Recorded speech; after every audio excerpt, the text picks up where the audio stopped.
Hello বন্ধুরা, আজকে তোমাদের দেখাবো কাজলি মাছ রান্না। কাজলি মাছ খেতে কিন্তু অসাধারণ লাগে। তোমাদের কার কার ভালো লাগে আমাকে অবশ্যই কমেন্ট করে জানাবে। আমার তো জাস্ট দারুণ লাগে।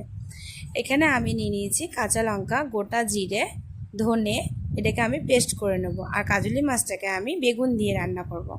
এখানে বেগুনগুলো আমি টুকরো করে কেটে নিয়েছি, ওর মধ্যে দিয়ে দিয়েছি নুন আর হলুদ। এরপরে আমি তেলের মধ্যে বেগুনগুলোকে বেশ লাল লাল করে ভেজে নেব। বেগুনগুলো ভাজা হয়ে গেছে। এরপর আমি বেগুনগুলোকে তুলে রেখে দেব।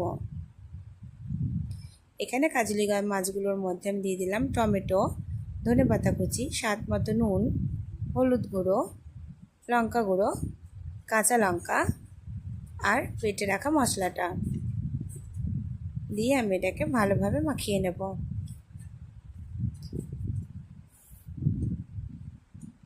ওই তেলের মধ্যে দিয়ে দিলাম কালো জিরে ফোড়ন আর একে একে মাছগুলোকে দিয়ে দেব।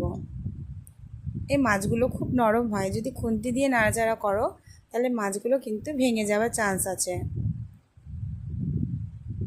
এই মাছগুলো খেতে কিন্তু সত্যি দারুণ লাগে, আমার তো অসাধারণ লাগে। হালকা আছে আমি এটাকে হতে দেব। এরপর কড়াইটাকে ধরিয়ে নাড়াবো, কারণ খুন্তি দিলে ওই যে বললাম ভেঙে যাবে। দিয়ে আমি উল্টে নিলাম। একটা মাছও কিন্তু ভাঙেনি, দেখো কি সুন্দর উল্টানো গেছে। এরপর আমি জল দিয়ে দেব।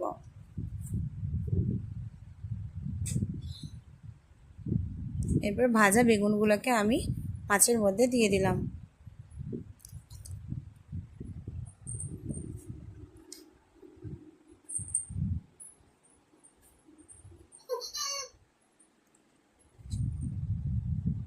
রেডি। দেখো কি দারুণ লাগছে না দেখতে।